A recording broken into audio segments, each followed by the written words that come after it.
You're watching America Trends. I'm Mary Burt-Godwin.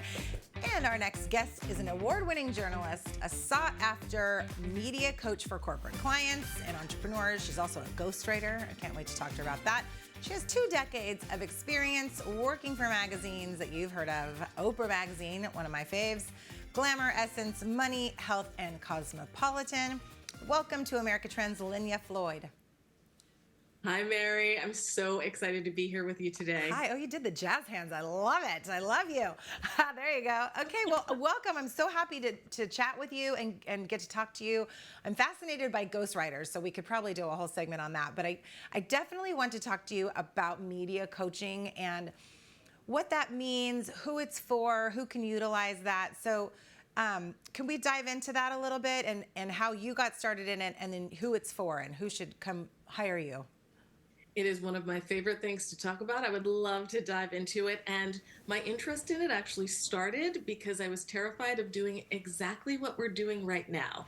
Speaking on camera, speaking in front of an audience. This goes way back to my early magazine days when I used to get asked a lot by our media team, hey, can you go on TV and talk about what we're doing at the magazine or talk about stories that we're doing in upcoming issues? And I was terrified. I never wanted to do it.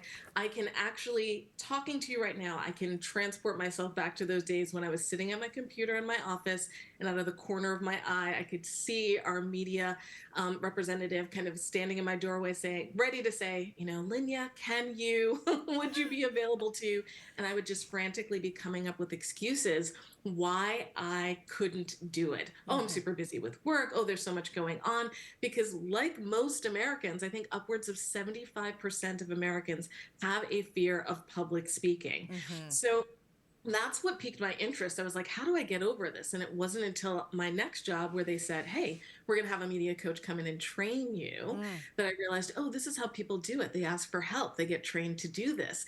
And then the sky's the limit. Once you know the tips and the tricks, there is nothing that can hold you back.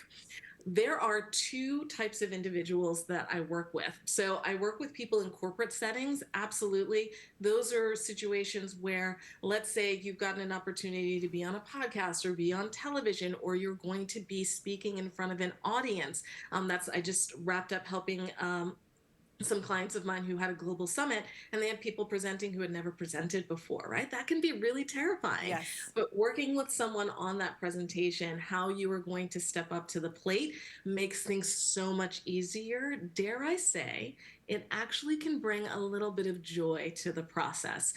So I work with corporate clients, but I also work with entrepreneurs because with entrepreneurs, they're trying to get the attention of the media, which is something that I help them do, given the background that I had working in the media.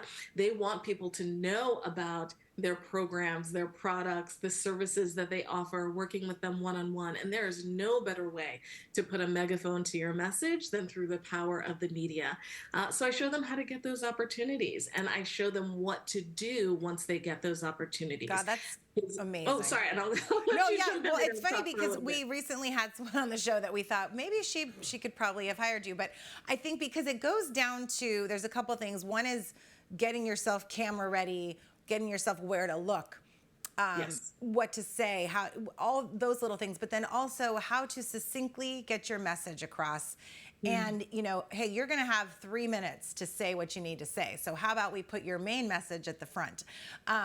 So, right, are there those kinds of tips? It's a whole journey that you have to go through with them. It's a complete range, and it all depends on how much experience someone starts with. But I love that you brought that up, Mary, because one of the biggest pitfalls of communication is thinking that you've actually gotten your message across when you haven't. So it really is about being succinct. It really is about being clear. And it's also about being entertaining. People love storytelling. You have to engage your audience. So there are many levels of things that need to happen in order for you to have that successful appearance or have that successful presentation, and a media coach can work with you on all of those things. And I love that you mentioned, hey, you know, we recently had somebody who could have used your help, because we all see it. We're all consumers of media, and we know what it looks like when somebody wasn't prepared for an opportunity where they could have used some support, some brushing up, And we know what it looks like when somebody nails it and it's absolutely perfect. And they're like, wow, they were really prepared for that. I am really impressed by that individual. And I don't, correct me if I'm wrong, or one thing that I've done is I actually rehearse, because I have a background where I was doing theater and I would memorize scripts. And then when I went into a world where I had to do live TV for a while, I was terrified, like you said, absolutely terrified to be live and have my own words coming out of my mouth. And then it was just practice, but I would practice what I wanted to say, and I would do it in front of a mirror, and I would do it in the car, and I would kind of get my bullet points over and over again. So then they were in my body. I don't know if that's part of your training, that you talk to people. Like, how do you get them to get to that comfort level? So it's different for everyone. I have a very personalized approach that I use with people because we're all different, right?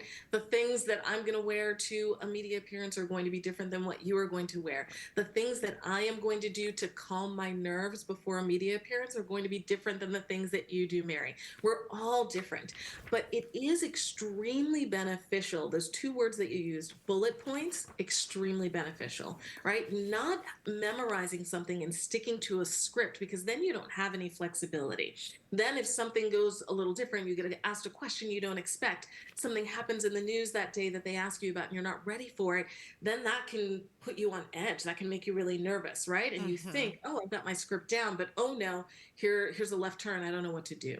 Yeah. So I encourage people to use those bullet points and to have some talking points in your mind, but also to be ready to be able to respond kind of off the cuff as well. You have to have some flexibility there. I love that. Well, and that reminds me, I love when I see an interview and let's say the interviewee has listened to the previous segment, or like you said, they can reference something that just happened or that was off the cuff and ties it into the show as a whole. That is a genius moment and gets the audience engaged, because then they know the person is listening, right? 100%. And that's also a great thing to do, speed thinking outside of television. It's a great thing to do when you're giving a presentation. Yes.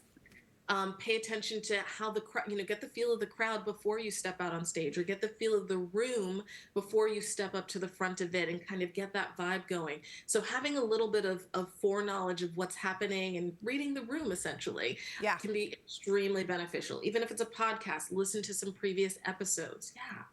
Yeah, and so you're bringing up a great point too, is that the media coaching is good for even someone that needs to lead a big meeting with staff members, right?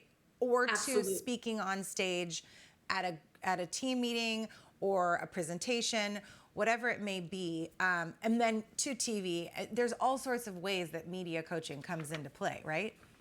The skills are translatable even if you never plan on getting in front of a television screen, a television camera, or a microphone at all. The skills are 100% translatable.